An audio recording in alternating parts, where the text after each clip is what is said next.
All right, good morning, everybody. Let me back up. We're thankful for your presence here. It is a beautiful Sunday morning. We are going to continue our study that we've been considering in our little 20-minute class on Sunday morning, looking at the death, burial, and resurrection of Jesus. And so we've already focused on Galilee, and that is to say the ministry of Jesus, and 7 times that he makes reference to the death he's about to endure. We also went back to the Old Testament and we looked at Isaiah chapters 52 and 53 to consider his death from a prophetic standpoint, to see how the things that we're really digging into in real time in Galilee, first century Jerusalem, were particularly noted and discussed in the Old Testament. And then from there we went to Gethsemane, and we took 7 observations from that famous prayer before Jesus goes and endures his suffering, his death, and eventual resurrection. And now we come to the next fateful series of moments. I'll just tell you just what's coming up next week.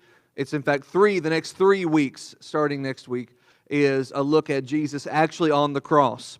We're going to consider, and that's going to be the end of this month and the end of our second part of our 3-part class, looking at the actual death and specifically the things that Jesus says on the cross. Very famously, he has 7 sayings. We're going to really dig into those over the course of the next 3 weeks, starting next week. But in between Gethsemane and Golgotha, in between those prayer observations and those 7 statements, is what we're considering this morning, and that is Gabbatha. He talks about his death at Gethsemane. He prays about his death he talks about it in Galilee. He prays about his death in Gethsemane. He'll endure his death at Golgotha, but he suffers humiliation, beating, torturous agony before Golgotha in a place called Gabbatha. The word Gabbatha only appears one time in your Bible. Well, it may not at all, depending on your translation, but it's in John 19:13, and it means literally it means ridge. But it was used to mean slab, like a flat concrete surface on which all manner of things were done. Laws were enacted, justice was served. In this case, injustice was done. And it was here where Jesus was, to put it in the simplest of terms, roughed up before he was crucified. And we're going to notice from Gabbatha 7 heinous acts that Jesus endured. And I limit it to 7 because we only have 20 minutes, and as I speak, we only have 17 minutes. We could go into so much more detail if we had more time, because he endures a lot more than 7.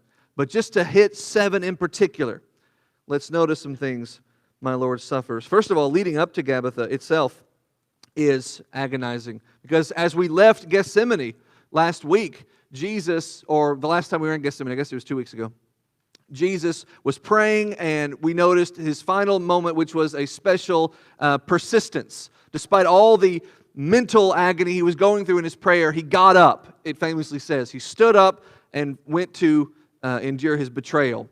It wasn't just an arrest, it was a betrayal. Judas going with a band of Jewish leadership cohorts and the temple guard to come and claim him, arrest him, and take him back for his sham of a trial and everything that led to that. We're going to skip right over all of that for lack of time and go straight to when they take him before Pilate, which takes us to Matthew 27. We're going to be most of our study in Matthew 27, so go ahead and open there. I'll reference a little bit from Luke, a little bit from John, once from Isaiah, but we'll keep referring back to Matthew 27. So Jesus has been offered up before Pilate to be killed. Pilate has, in turn, turned around and offered him back to the Jews. Pilate has presented to the Jews this easy choice. Here, on this one hand, you can choose, as is our custom on Passover, to release a prisoner, Jesus, a man who is meek and lowly in heart, or the insurrection-stirring, murderous committing Barabbas. Who will you choose? Do you want me to free into your streets at night the innocent Jesus or this evil Barabbas? Thinking the choice was simple, and they say, no, give us Barabbas. We'll take on ourselves that crime, that sinner, that evil, and we'll put Jesus to death. Not even realizing the irony of taking in themselves the sinner Barabbas, thus allowing themselves to put to death the one who would save them from the crime of putting Jesus to death. So they said, no, let Jesus die.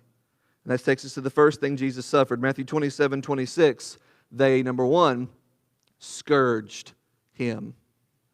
And without getting too graphic and too detailed, a scourging is a whipping with a Roman flagellum, which is, if you're familiar with like the cat o' nine tails, which is not just a whip, like Indiana Jones had a whip and it just had one little strip at the end. A cat o' nine tails branches out into multiple strips of leather. And so to be whipped with multiple is to be struck with multiple strips of leather.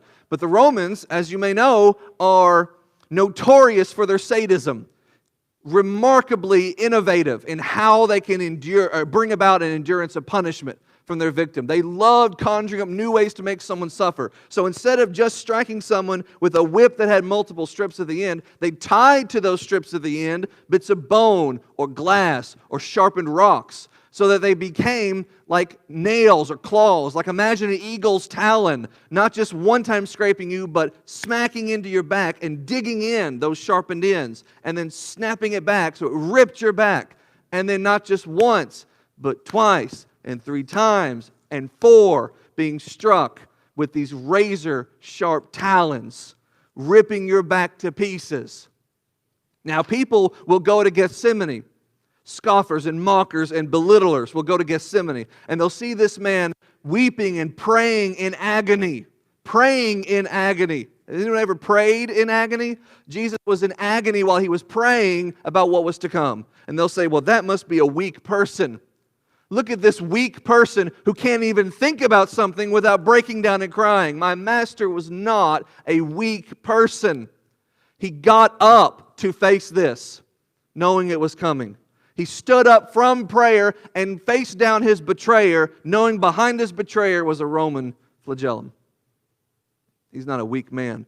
In fact, it was common for a Roman to scourge you before crucifying you, and it was common for you to die on the slab before you ever made it to the cross. And even those people weren't weak people, but you had to be remarkably stronger to survive the scourging. First of 7 things my Lord endures. He was scourged. Let's remember, before we move on, why he's doing this. Remember the text we studied last week and the week before that also, of Isaiah 53.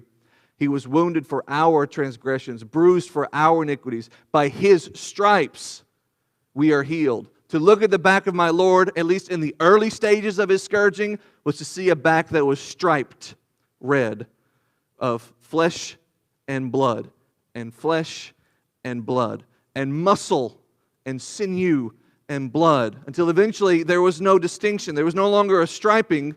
It was just this back of confetti, a mangling of flesh, blood, and bone. My Lord endured the first thing, a scourging. And by the way, how many people are involved in this? It says in Matthew 27:27, the King James says a band of soldiers. That would have been a garrison. Roman century is 100, Roman legion is 6,000, a Roman garrison is 600. It's a lot of people in the vicinity. A lot of people taking part, either directly or indirectly, in what my Lord's enduring, which leads us right into the second thing he endures. They mocked him. And now imagine all of us, if we had the choice, would you rather be mocked relentlessly by 600 evil people or scourged to the point of death? All of us would choose the mocking. I would rather endure mockery than a scourging. Now imagine if you're scourged without any say and then mocked. You don't get a choice. You get both. And there's still 5 more to go. First, they stripped him. I can think of nothing more humiliating than that right off the bat. They stripped him, and 600 gathered around, mocked him, belittled him, laughed at him in his humiliation. Literal humiliation, a word which comes from the word humble, to be lowered. Humble and lowered. They put him below them and laughed at him. And I doubt as they took the clothes off his back, mind you, he was scourged first and then stripped. Now, if you've ever gotten a cut or something while you're wearing clothes and you don't have time to bandage it, your blood will cause your clothes to stick to your skin. And I imagine they were not gentle in peeling his mangled back from its clothes draped over it. I imagine they very forcefully ripped it off. So whatever chopped up remains of his back was there, it was matted to his clothing and then ripped free. So all those wounds that had just started to heal and just started to coagulate, ripped apart all over again, starting the suffering all over again.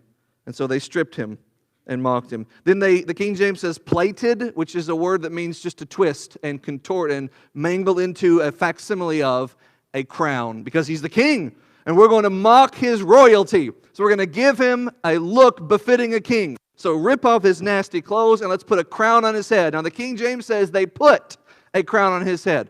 The word literally means to impose. You have to impose when someone says no thank you. You have to insist upon it when they don't want it. This crown of thorns was insisted upon his head. It was shoved when a human body would naturally recoil from sewing needle-length thorns being pressed onto his skin. There was no recoiling allowed. He was held down and shoved. A crown of thorns befitting this king in their mind. And then a reed was placed, a stick placed in his hand. A plain Jane stick placed in his hand, and they called it a scepter. Because he was so insignificant, the king they thought that he claimed to be, that he's not worthy of a real crown, he's not worthy of a real scepter, so they give him this mocking variety. And then they bow a knee.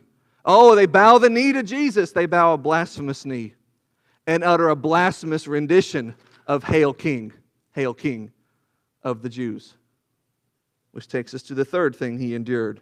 Verse 30, Matthew 27, they struck him. They scourged him, they stripped him, and they struck him. First, they struck him with their own spit. They spat upon him. Now, if you know the old law, then you know they have 1,000 different ways for you to become unclean. There was 1,000 ways that you could find yourself suddenly unholy, impure in the eyes of your neighbors. You had to ceremonially cleanse yourself again. To be spat upon is one of those ways. Think about that. Not even me spitting on someone, which is my crime against someone, makes me unclean. No, if you spit on me, I'm innocent. I'm the victim. But you spitting on me makes me unclean. That's Numbers 12, verse 14. And here Jesus has a man hawk up a loogie of his nasty saliva and hurl it into his face. We don't have to be Jews to appreciate the disgust of that. But the additional injustice of that is now he is considered ceremonially unclean for the very people he is spiritually cleansing through enduring all of this. So they spit upon him. The ultimate act of insult and mockery. They spit upon him. And then they strike him again. Luke 22:64 here. They strike him with their hands. They blindfold him, they spin him around, and they slap him on the face, and they say, prophesy, prophesy, tell us who hit you. Imagine viewing this, we are right now, we're reading it, so we're viewing it from a third-party perspective, but imagine actually being able to witness it, peering in through a window and just observing this. If you didn't know who it was, who is this man that is being spit upon and blindfolded and treated like a piñata? If you didn't know this person was, you didn't know what he had done, even if he was a criminal, you don't know. Just to see it, you think, this is so degrading. This is so dehumanizing. And we're not even halfway done with the list. And I left out a lot more.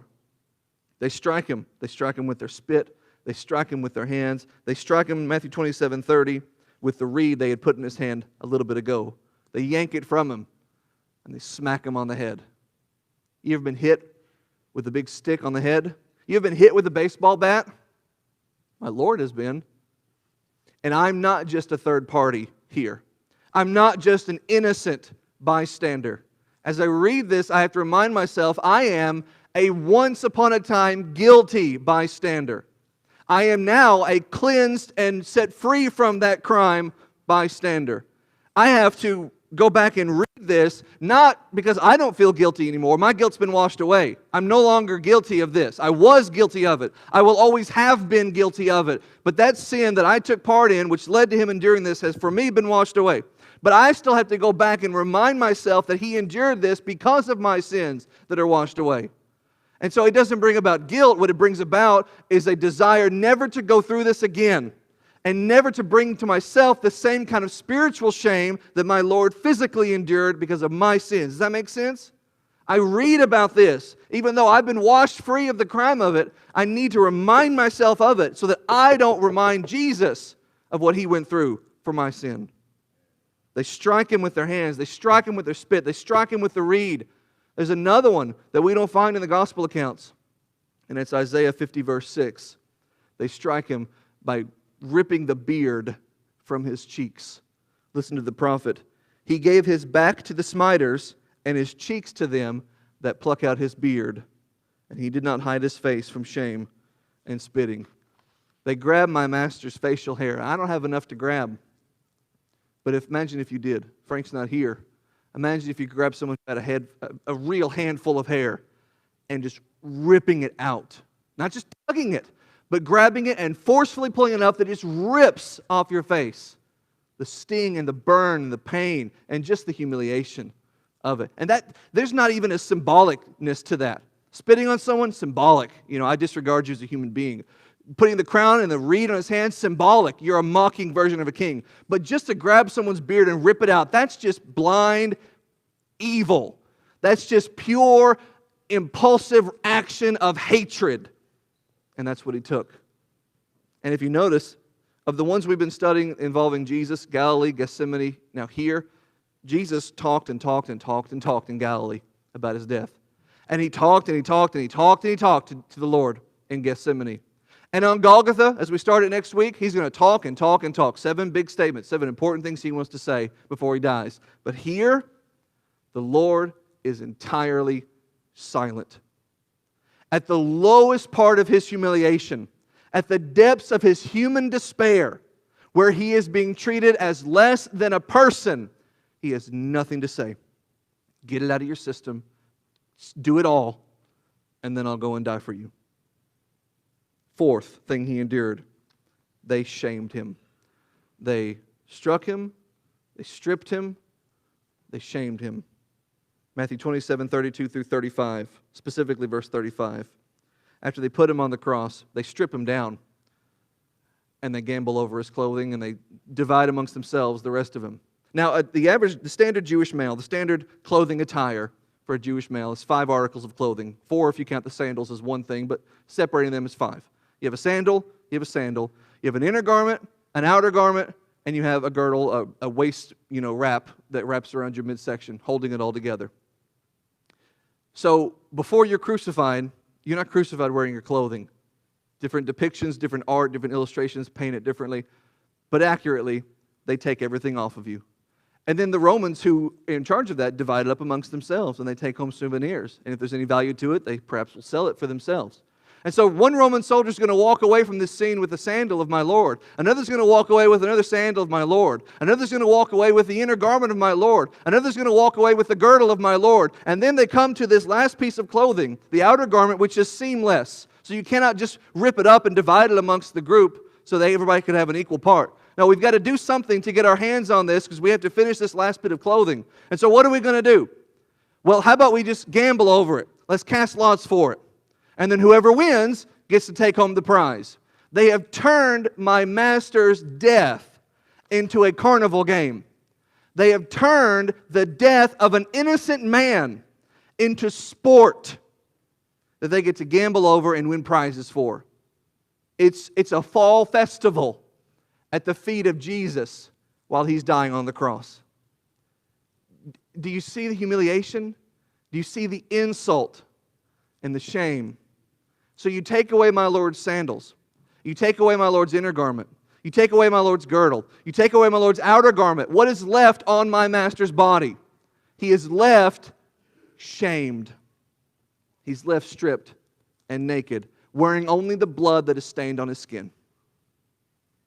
And then, that's the fifth thing. I already said it. They gambled over him. He's on the cross. He's dying. I'm almost done. And they gamble over him. Hebrews 12, verses 2 and 3 says, he looked down from the cross, despising the shame, the King James says. I think it's there. You can barely see it. It's third line from the bottom on our theme. Despising the shame. The word despising just simply means to look down on. But we use that to mean belittle, to insult, But it literally just means to get on a higher vantage point and look down on. So literally my Lord looked down on the shame of sin, because he was up above and below him were people gambling over him. But even metaphorically, he was despising sin because it means to disregard, to think less of. My Lord at Gethsemane prayed, not my will but thy be done. And then he gets up and he goes, knowing he's going to endure something horrible. And he gets up and endures it because he considers enduring it less important than the blessings that come from it. He disregarded all he was going to endure so that I could be redeemed, so that you could be redeemed. He despised the shame of the cross, not the ones committing the crimes against him, but the shame that would be done to him. He loved the shamers enough to die for them. He despised the shame, thought this is not as important as dying for these people. Is that not amazing? Which takes us to the last thing he endured, or last two things. Number 6. They stare at him. He's stripped, he's shamed, he's hanging on the cross, and it says they just watched him there. They gawked at him. Mouths slacked open, staring. I wonder what he's going to do. And when he didn't do anything for a moment, the last thing, they belittled him. Matthew 27, 37 through 44. The Romans belittled him. They placed an accusation over his head. Here's the king of the Jews. Sounds like it's praise, but it's not. It's the same as putting a crown of thorns on his head. This is why we're killing Jesus. I want everybody to know official Roman history records that a man called Jesus from Nazareth was killed for the crime of being the king of the Jews. Well, that is actually accurate. That's why they killed him, because he was their king, and they rejected him. But the Romans put it there to belittle him. The chief priests belittled him. The chief priests saw him, and they said, no, don't write he's the king of the Jews. Write just that he said he's the king of the Jews. Give him this little bit of dignity, please. And here, instead they won't. Instead, here at the foot of the cross, they look up and they say, oh no, I don't want anybody to think that we think he's our king. Just say that he said it. He's just some nut who said he was the king. Not even that little shred of honor. But not there. Not just the Romans, not just the religious leaders, but even it says those that passed by belittled him, scoffing and mocking. I thought he was the Son of God. If he's the Son of God, why doesn't he come down? Why doesn't God deliver him? Oh, I guess he's not the Son of God. Just casual dismissiveness. But not just the leaders, not just the Romans, not just the common man, but even those crucified with him, who should have had enough on their minds, also mocked him. The same cast accusation and insult against him. Imagine enduring all of this and finding the actual guilty people joining in to attack you and still dying for them. Because he could have called 12 legions of angels, and he did not, because he loved everyone that he was dying for. We started this class in Galilee. We noticed 7 times Jesus talked about it. We went to Gethsemane. We noticed 7 things that Jesus thought about. We're now at Gabbatha, and we've seen 7 things that he endured. Next week, we start Golgotha. He goes up on the cross, and the silent Jesus, throughout all this class today, finally speaks. Last words for a person dies are in special words, important words. What are my master's last words? He has 7.